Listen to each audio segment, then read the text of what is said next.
اچھا جی، دو چیزیں ایک سیکنڈ میں ایک دو چیزیں کہہ دوں. دیکھیے، ایک تو اس بات کی سمجھ نہیں آئی کہ 12 سے 15 ایس ایچ اوز لے کے ایک صحافی کو گرفتار کرنے کے لیے آیا گیا. اور عمران ریاض، ہم تو سارے یہی جانتے ہیں کہ وہ آپ کے کولیگ ہیں، ایک رپورٹر تھے.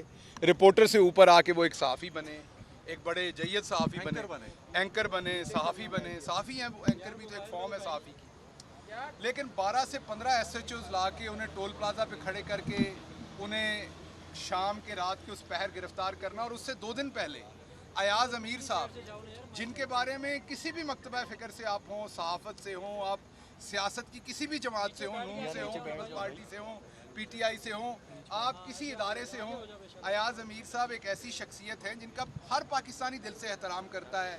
75 سال کے قریب ان کی عمر ہے. وہ صحافت کے اس ٹائم دادا ہیں اگر کہا جائے.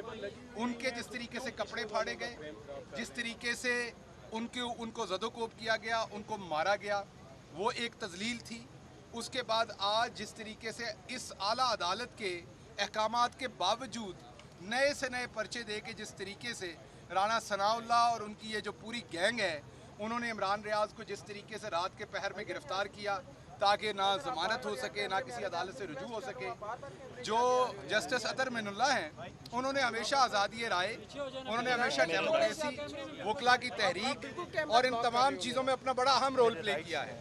ہم امید کرتے ہیں کہ ابھی جب عدالت کھلے گی تو وہ اب اس چیز کا سوال ضرور عدالت پوچھے گی، جیسا کہ آج سابق وزیر اعظم جناب عمران خان نے کہا کہ کیا پاکستان کے اندر بنیادی حقوق جو ہیں ان کو ختم کر دیا گیا، معطل کر دیا گیا ہے، یا وہ حقوق ہیں؟ کیا اس ٹائم جمہوریت ہے یا ڈکٹیٹرشپ ہے؟ یہ تو ہم نے ضیاء کے زمانے میں نہیں دیکھا، مشرف کے زمانے میں نہیں دیکھا.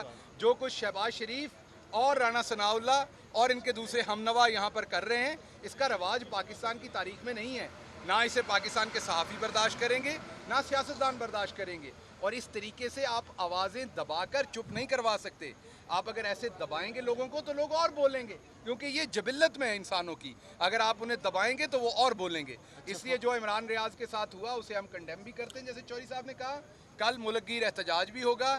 اس پارٹی کے سیکرٹری جنرل اور فواد چودھری آلریڈی اس کی کال دے چکے ہیں، اور انشاءاللہ پاکستان تحریک انصاف ہر اس صحافی کے ساتھ جس کے ساتھ کوئی زیادتی ہوگی اس کے ساتھ سبسکرائب کریں اور بیل دبائیں تاکہ کوئی خبر رہ نہ جائے.